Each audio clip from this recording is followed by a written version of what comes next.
Deputy CM Pawan Kalyan ఓ trend set చేశారు. ఇప్పటి వరకు తాను చెప్పినవన్నీ ఉత్తి మాటలే కాదు, ఆచరణలో కూడా చేసి చూపిస్తారని ప్రూవ్ చేశారు. ఆయన తిరుమలలో శ్రీవారి దర్శనం కోసం వెళ్లిన పవన్ తన కూతురు తరపున డిక్లరేషన్పై సైన్ చేశారు. మొన్నటి వరకు ఏపీ పాలిటిక్స్ను షేక్ చేసిన అంశం డిక్లరేషన్. తిరుమలకు వెళ్లే హిందువులు కాని వారు ప్రతి ఒక్క వ్యక్తి తనకు వెంకటేశ్వర స్వామిపై విశ్వాసం ఉందని డిక్లరేషన్పై సైన్ చేయాలి. ఇదే విషయంపై మాజీ సీఎం వైఎస్ జగన్ చాలా విమర్శలు ఎదుర్కొన్నారు. ఆఖరికి ఆయన తన పర్యటననే రద్దు చేసుకున్నారు. శాంతి భద్రతల కారణంగా తిరుమల పర్యటన రద్దు చేసుకుంటున్నానని ఆయన చెప్పారు. అయితే ఇది జరిగిన కొన్ని రోజుల గ్యాప్లోనే తిరుమలకు వచ్చారు AP deputy CM Pawan Kalyan కాలినడకన.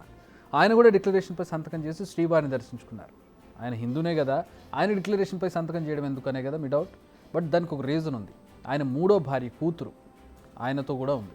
సో ఇప్పుడు మనం విజువల్స్లో చూస్తున్నది ఆవిడ మూడో భార్య కూతురు. ఆమె పేరు పోలీనా అంజని. ఆమె క్రిస్టియన్. సో అందుకే ఆమె తరపున పవన్ డిక్లరేషన్ ఇచ్చారు. గతంలో పవన్ ఎన్నికల ప్రచారం సందర్భంగా పలుమార్లు చెప్పారు తాను అన్ని మతాలను గౌరవిస్తానని. అంతేగా తన మూడో భార్య అన్నా లెజ్నెవా ఓ రష్యన్, ఆమె క్రిస్టియన్ మతాన్ని ఆచరిస్తారు. తన కూతురికి రష్యన్ ఆర్థోడాక్స్ చర్చ్లో బాప్టిజం ఇప్పిద్దామని అడిగితే తాను కాదనలేదని చెప్పారు పవన్. సో పోలీనా ఓ క్రిస్టియన్, అందుకే ఆమె తరపున డిక్లరేషన్ ఇచ్చారు పవన్ కళ్యాణ్.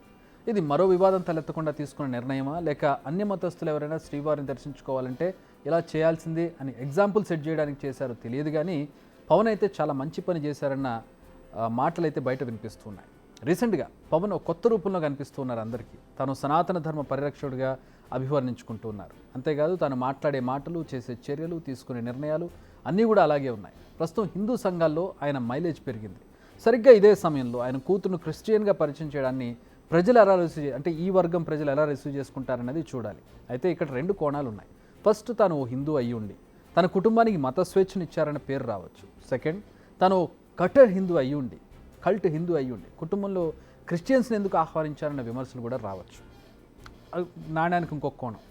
బట్ ఆయన భార్య అన్నా లెజ్నోవా చాలా ఏళ్లుగా ఎవరికీ కనిపించలేదు. ఆమె రీసెంట్గానే ప్రజల ముందుకు వచ్చారు, పూజల సందర్భంగానో ప్రచారం సందర్భంగానో. కానీ ఆమె మీడియాకు కనబడిన ప్రతిసారి కూడా హిందూ సాంప్రదాయాలను ఆచరిస్తున్నట్టే కనిపించారు. మనం అనుకున్నట్టు పూజల విషయంలో అనేక పూజల్లో పాల్గొన్నది మనం చూసిన దృశ్యాలు. పవన్ చేసే దీక్షలకు ఆవిడ సహకరించారు. సో 4 గోడల మధ్య ఆమె ఏ మతాన్ని ఆచరిస్తున్నారనేది ఆమె పర్సనల్గా, ఆమె ఏ మతాన్ని ఆచరిస్తారనేది ప్రజలకు తెలియదు. అది ఆవిడ పర్సనల్. ఆమె ఓ హిందూగానే ప్రజలు ఊహించుకున్నారు ఇన్ని రోజులు ఆ పూజల్లో పాల్గొన్నప్పుడు. కానీ ఇప్పుడు ఈ ఊహలను డిక్లరేషన్తో తనంత తానుగా బద్దలు కొట్టారు పవన్. వైసీపీ నేతలకు చెప్పకనే ఓ సందేశాన్ని పంపారు. ఇలా ఎవరైనా చేయొచ్చు, తాను కూడా అధికారంలో ఉన్నాను, డిక్లరేషన్ ఇవ్వాలని ఎవరూ కూడా డిమాండ్ చేయలేదు. చిన్నపిల్ల కాబట్టి ఆమెను కూడా వివాదంలోకి లాగే ఉద్దేశాలు కూడా ఎవరికి ఉండే అవకాశం లేదు. కానీ పవన్ ఆ ఛాన్స్ తీసుకోలేదు. హుందాగా డిక్లరేషన్ ఇప్పించారు తన కూతురుతో.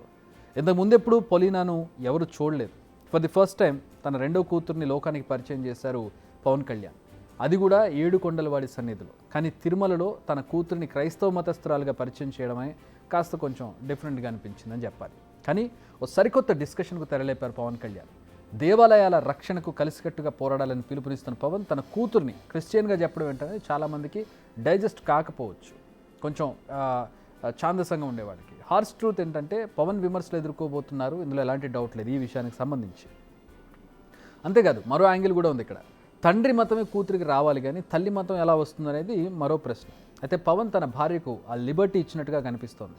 తన పర్సనల్ విషయంగా చూస్తే ఇది చాలా మంచి నిర్ణయం. కానీ పొలిటికల్ లీడర్గా, అది కూడా సనాతన ధర్మాన్ని ఆచరించేవాడిగా చూస్తేనే కాస్త విమర్శనాత్మకంగా ఉంటుంది ఈ వ్యవహారం. ఇటు మత సంఘాలు కావచ్చు, లేదంటే బీజేపీ వాళ్ళు కావచ్చు, దీన్ని నిజంగా విమర్శించదలుచుకుంటే ఆ యాంగిల్ విమర్శించవచ్చు. కానీ ప్రస్తుతం బీజేపీ ఫ్రెండ్ కాబట్టి బహుశా అలాంటి విమర్శలు ఉండకపోవచ్చు. వస్తే గీస్తే వైసీపీ తరపు నుంచి ఆ విమర్శలు రావచ్చు. కానీ ఇక్కడ పవన్ నిజాయితీని మెచ్చుకోవాల్సిందే. అది సెల్ఫ్ గోల్ అనండి, లేదంటే ఇంకోటి అనండి, విమర్శలను తనకు తానుగా కొని తెచ్చుకోవడం అనండి. కానీ హుందాగా ఉన్నది ఉన్నట్టుగా చెప్పారు.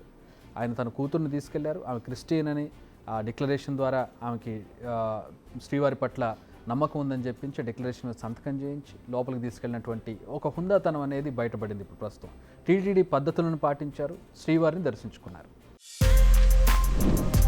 For more videos like this, subscribe Big TV channel.